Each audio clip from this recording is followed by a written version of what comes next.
Welcome.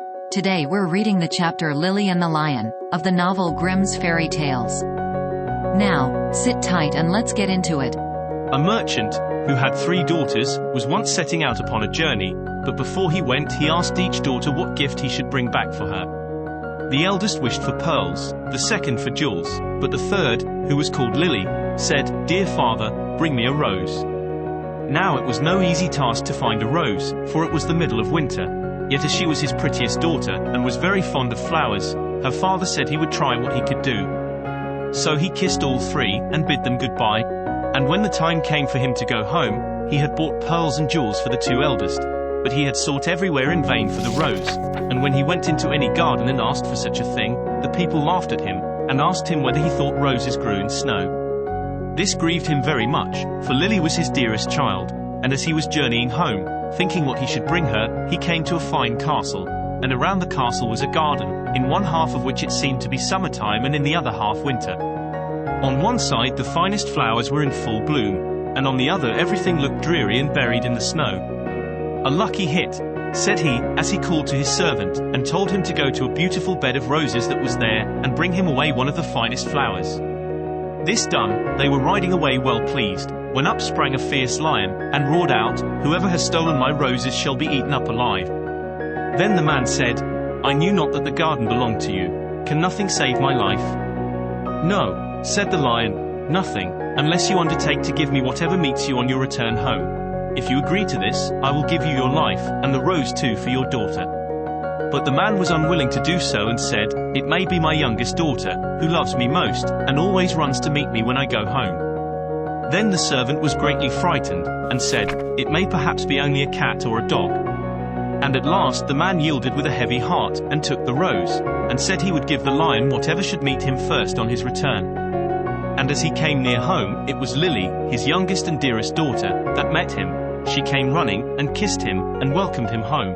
And when she saw that he had brought her the rose, she was still more glad.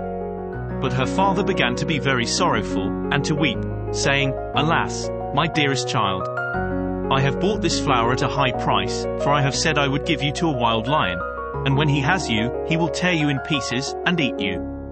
Then he told her all that had happened, and said she should not go, let what would happen. But she comforted him, and said, "Dear father, the word you have given must be kept. I will go to the lion, and soothe him. Perhaps he will let me come safe home again." The next morning she asked the way she was to go, and took leave of her father, and went forth with a bold heart into the wood. But the lion was an enchanted prince. By day he and all his court were lions, but in the evening they took their right forms again. And when Lily came to the castle, he welcomed her so courteously that she agreed to marry him. The wedding feast was held, and they lived happily together a long time. The prince was only to be seen as soon as evening came, and then he held his court. But every morning he left his bride, and went away by himself, she knew not whither, till the night came again. After some time he said to her, "Tomorrow there will be a great feast in your father's house, for your eldest sister is to be married, and if you wish to go and visit her my lions shall lead you thither." Then she rejoiced much at the thoughts of seeing her father once more, and set out with the lions, and everyone was overjoyed to see her, for they had thought her dead long since. But she told them how happy she was, and stayed till the feast was over, and then went back to the wood. Her second sister was soon after married, and when Lily was asked to go to the wedding, she said to the prince, "I will not go alone this time, you must go with me." But he would not, and said that it would be a very hazardous thing, for if the least ray of the torchlight should fall upon him his enchantment would become still worse, for he should be changed into a dove, and be forced to wander about the world for 7 long years. However, she gave him no rest, and said she would take care no light should fall upon him. So at last they set out together, and took with them their little child, and she chose a large hall with thick walls for him to sit in while the wedding torches were lighted, but, unluckily, no one saw that there was a crack in the door. Then the wedding was held with great pomp, but as the train came from the church, and passed with the torches before the hall, a very small ray of light fell upon the prince. In a moment he disappeared, and when his wife came in and looked for him, she found only a white dove, and it said to her, "7 years must I fly up and down over the face of the earth, but every now and then I will let fall a white feather, that will show you the way I am going. Follow it, and at last you may overtake and set me free."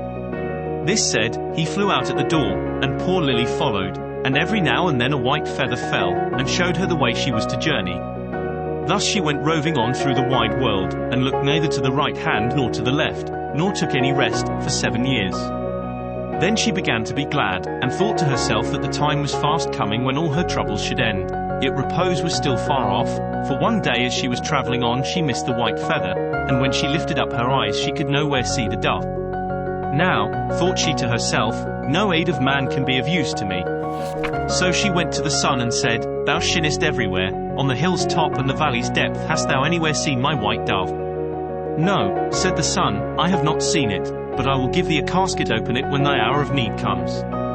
So she thanked the sun, and went on her way till eventide, and when the moon arose, she cried unto it, and said, Thou shinest through the night, over field and grove hast thou nowhere seen my white dove? No, said the moon, I cannot help thee, but I will give thee an egg break it when need comes. Then she thanked the moon, and went on till the night wind blew, and she raised up her voice to it, and said, Thou blowest through every tree and under every leaf hast thou not seen my white dove? No, said the night wind, but I will ask 3 other winds, perhaps they have seen it. Then the east wind and the west wind came, and said they too had not seen it, but the south wind said, I have seen the white dove, he has fled to the Red Sea, and is changed once more into a lion, for the 7 years are passed away, and there he is fighting with a dragon, and the dragon is an enchanted princess, who seeks to separate him from you. Then the night wind said, I will give thee counsel. Go to the Red Sea. On the right shore stand many rods, count them, and when thou comest to the 11th, break it off, and smite the dragon with it. And so the lion will have the victory, and both of them will appear to you in their own forms. Then look round and thou wilt see a griffin, winged like bird, sitting by the Red Sea. Jump onto his back with thy beloved one as quickly as possible, and he will carry you over the waters to your home. I will also give thee this nut, continued the night wind. When you are halfway over, throw it down, and out of the waters will immediately spring up a high nut tree on which the griffin will be able to rest, otherwise he would not have the strength to bear you the whole way. If, therefore, thou dost forget to throw down the nut, he will let you both fall into the sea. So our poor wanderer went forth, and found all as the night wind had said, and she plucked the 11th rod, and smote the dragon, and the lion forthwith became a prince, and the dragon a princess again.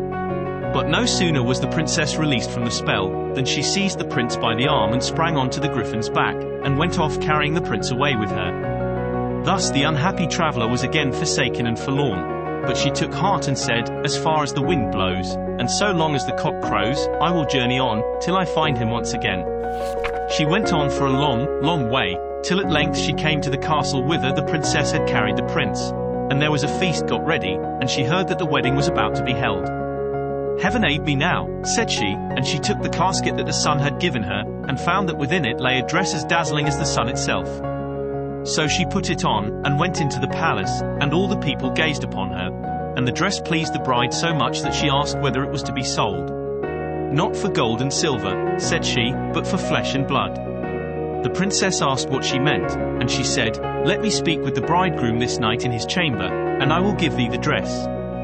At last the princess agreed, but she told her chamberlain to give the prince a sleeping draught, that he might not hear or see her. When evening came, and the prince had fallen asleep, she was led into his chamber, and she sat herself down at his feet, and said, I have followed thee 7 years. I have been to the sun, the moon, and the night wind, to seek thee, and at last I have helped thee to overcome the dragon. Wilt thou then forget me quite? But the prince all the time slept so soundly, that her voice only passed over him, and seemed like the whistling of the wind among the fir trees. Then poor Lily was led away, and forced to give up the golden dress, and when she saw that there was no help for her, she went out into a meadow, and sat herself down and wept. But as she sat she bethought herself of the egg that the moon had given her, and when she broke it, there ran out a hen and 12 chickens of pure gold, that played about, and then nestled under the old one's wings, so as to form the most beautiful sight in the world. And she rose up and drove them before her, till the bride saw them from her window, and was so pleased that she came forth and asked her if she would sell the brood. Not for gold or silver, but for flesh and blood. Let me again this evening speak with the bridegroom in his chamber, and I will give thee the whole brood. Then the princess thought to betray her as before, and agreed to what she asked. But when the prince went to his chamber he asked the chamberlain why the wind had whistled so in the night. And the chamberlain told him all how he had given him a sleeping draught, and how a poor maiden had come and spoken to him in his chamber, and was to come again that night. Then the prince took care to throw away the sleeping draught, and when Lily came and began again to tell him what woes had befallen her, and how faithful and true to him she had been, he knew his beloved wife's voice, and sprang up, and said, "You have awakened me as from a dream, for the strange princess had thrown a spell around me, so that I had altogether forgotten you, but heaven hath sent you to me in a lucky hour." And they stole away out of the palace by night unawares, and seated themselves on the griffin, who flew back with them over the Red Sea. When they were halfway across, Lily let the nut fall into the water, and immediately a large nut tree arose from the sea, whereon the griffin rested for a while, and then carried them safely home. There they found their child, now grown up to be comely and fair, and after all their troubles they lived happily together to the end of the days. Did you enjoy today's chapter of Grimm's Fairy Tales? Why not subscribe and ring the bell?